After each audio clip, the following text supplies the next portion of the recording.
Recently, I started writing some segments for my newsletter, link below if you want to subscribe or even just read the issues on the web. But I decided these two articles warranted a video to talk about them rather than just a few paragraphs. The first article is this one, Beware Tech Career Advice from Old Heads. And the second one is this one, The Future of Amazon Coders is the Present of Amazon Warehouse Workers. These two articles, or at least what I have to say about them, have more in common than I would have expected when I first read them. So if those are things you're interested in my opinion on, then this video is for you. But if you don't think you want to get tech career advice from old heads, a description I definitely fit, then I don't expect you to keep watching because you probably think I'm full of shit.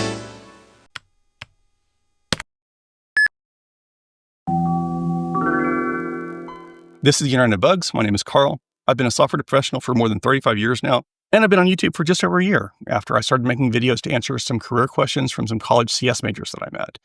And I've stayed on the platform to try to make the internet a less buggy place. We'll see how it goes. So I want to start with this quote.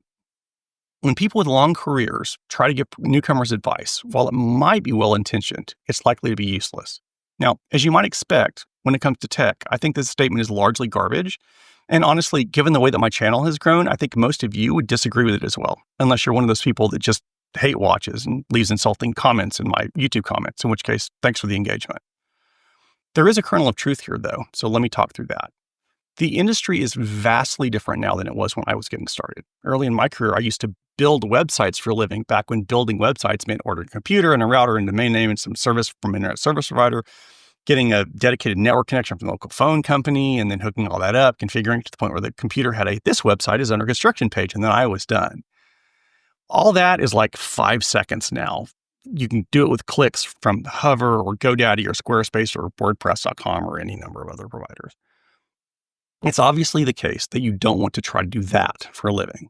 My first job out of college was consultant with a suitcase, and I got farmed out to be on-site at all kinds of companies over 7 or so years. It was a great experience, but it's not really a thing anymore. I would never tell anyone to try to get started that way these days. Honestly, I don't know anybody who would. And if anyone tells you, here's what worked for me many years ago, all you have to do is go forth and do likewise, then that person is an idiot, and you should avoid listening to them. But the same is true of someone who got hired by Google right out of school in 2019 or 2021 and tell you that all you have to do is what they did. The job market conditions for software folks now are a whole lot closer than they were in 2009 than they were in 2019. So why do I think I'm qualified to give career advice? So first off, I've lived through multiple downturns in the industry. And for people who got into the industry in or after 2010, this one is their first. They aren't going to have seen anything like this before. Their entire career has been watching the arrow go up and to the right. Second, I've been part of a lot of processes that hired a lot of young programmers. So although I haven't been in an early career myself in a long time, I've seen how companies hire them as well as people at other points in their career. Third, as I've said before, I've spent several years, decades ago, working at a consultancy called Collective Technologies, which is now called the Collective Group. And at the time, it was owned wholly by a recruiting company called Pencom Systems Incorporated. And I got to know a bunch of the recruiters when I was working there, and I still keep in touch with some of them, although they've all moved to other companies. But when I talk to them, a lot of them still do recruiting or HR, and I hear about trends in the recruiting side of the industry, which is where I got the info for my video on how AI is destroying the hiring process. And lastly, and most importantly, I show my work. I cite sources, and I talk about why I think what I think. You're welcome to agree or disagree with me, and you're welcome to look at the information that I'm looking at myself and draw your own conclusions. That said, I'm sure I won't get everything right. No one does or can when it comes to predicting the future. That's why I make videos like my How Programmer Jobs Get Created and Destroyed video, so that you have a better idea of the economics and the machinations behind job postings. I want folks to understand why things are happening so that you can make better decisions for yourself. I encourage you to be skeptical and to find and learn from people with different points of view. A career is basically about gathering all the data you can and then making bets of your income, your time, your effort, or whatever you think is the best option you have on whatever you think is the best option you have available to you. And then about doing that same thing over and over again. You have no choice. Even if you decide to stay where you are, you're still effectively betting that that's your best option, and you're losing access to the opportunity cost of all the things you didn't try. Predicting the future with any true accuracy is just impossible. Just make the best guess you can and be prepared to pivot if you see what looks like a better option. Which brings us to the next thing I wanted to talk about, the essay from Cory Doctorow called The Future of Amazon Coders is the Present of Amazon Warehouse Workers. Amazon has spent years at the forefront of using what Cory calls Bossware to micromanage their warehouse workers and drivers. I was working at Amazon when the New York Times did their big expose about people crying at their desks at Amazon. I never saw anyone actually openly crying when I was there, but I did see some people with what was probably tears in their eyes on a couple of occasions. I heard a lot of stories secondhand, though. When I was there, there were basically 3 Amazons that I saw. The warehouse delivery folks, poor folks. The website content folks that worked on product pages, sales copy, financials, vendor regulations, that kind of thing. And then there were the tech folks like me.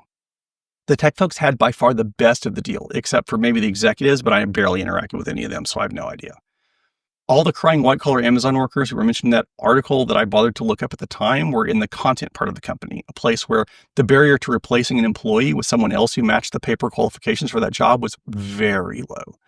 And there were tons of people who would be happy to take over if somebody got fired.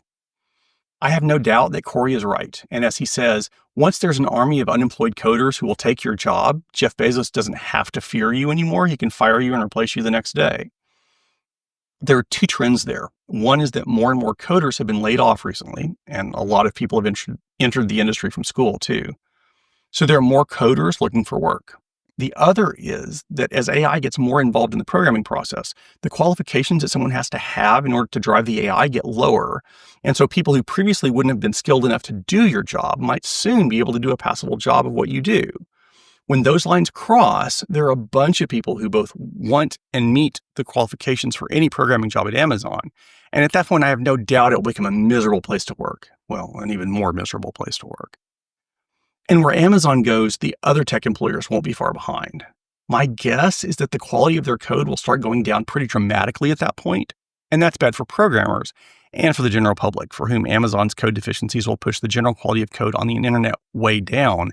Because if AWS gets less reliable, so do all the companies who are running on AWS. My hope is that if big tech service quality continues to go down, it will be an opportunity for other companies, probably smaller companies, to be able to take advantage of and break the stranglehold that big tech has on the internet. Although, I'm not going to lie, I really deeply want that to be true, so that could just be wishful thinking on my part. It's possible that I'm wrong about that, and the quality will keep going down and the public just won't care or won't believe they can do anything about it. And years from now, we'll look back at the dawn of AI as the beginning of the internet's long, inevitable downhill slide into cyberpunk nightmare dystopia. I hope not. But it might be. The main thing for this discussion, though, is to make sure that you're aware of the possibility and that you factor it into your calculations when you're deciding what jobs to apply for, what interviews to go to, or you factor it into your calculations when you're deciding whether or not to look for a different job or stay where you are. I think we already recently passed the point where the big tech companies were thought to be the best jobs you could get as a programmer, at least a new programmer. I'm expecting working for big tech companies is going to become less and less attractive as time moves on, but we'll see. What I expect will happen eventually is that all the new things that can be done now that the LLMs are more common will create more jobs, so the demand for tech folks will go back up. Now, I'm seeing a little bit of companies starting to spin up that are using LLMs now, but a ton of people that could be doing that work are instead waiting on the sidelines because they don't want to bother starting anything if AI is just going to come along in a year or two and make their effort irrelevant. So the sooner the bubble pops, the sooner we can get back to whatever the new normal is going to be. But there's no magic wand that will jump us to that point. We're just going to have to live through the downturn first. And just for the record, wanting better working conditions for programmers and wanting better quality software for the world has nothing to do with me being what that first article called an old head. What to do about this, though? That's the hard question. So Corey talks in his article about unionizing and organizing. And honestly, I don't know much about that. I live in Texas, and it's what's called a right-to-work state. That seems to make unions pretty non-viable, so I really don't have any experience with them except what I've read. My advice, which may or may not be useful, is to try to get jobs at smaller companies. I've worked at everything from startups with less than 10 people to IBM, where there's something like 250,000 employees, which is more people than all but like 70 cities in the US. And in general, smaller companies are far more pleasant to work at. Now, that doesn't help if there aren't any smaller companies that you can find that are hiring, but if you can find it, it's almost always a better experience, or at least it has been for me, although I have quite an independent, anti-authoritarian streak, so your mileage may vary. For some of you, your best bet may not be finding a small company to hire you at all, but starting your own thing. It's not for everyone. You have to have some risk tolerance and self-discipline, but it's what I've done a few times in my career when I was between projects. In fact, if you're an experienced programmer who's interested in potentially starting your own software as a service project, stay tuned to this channel. or to my mailing list, which you can find a link to below. I'd love to have you sign up for the list, but if you want to just follow that link and scroll down to the page, all the posts are there for free if you want to read them without giving away your email address, which I perfectly understand. I'm working on setting up a mechanism where I can start gathering information from some of you all about what you might want or need to know about starting your own software as a service business. When I get that ready, it will be its own dedicated video on the channel. So keep your eye out for that. And if that's something that sounds interesting to you, watch that video and then sign up, and hopefully we'll get a chance to exchange ideas. Until then, best of luck to you, and let's be careful out there.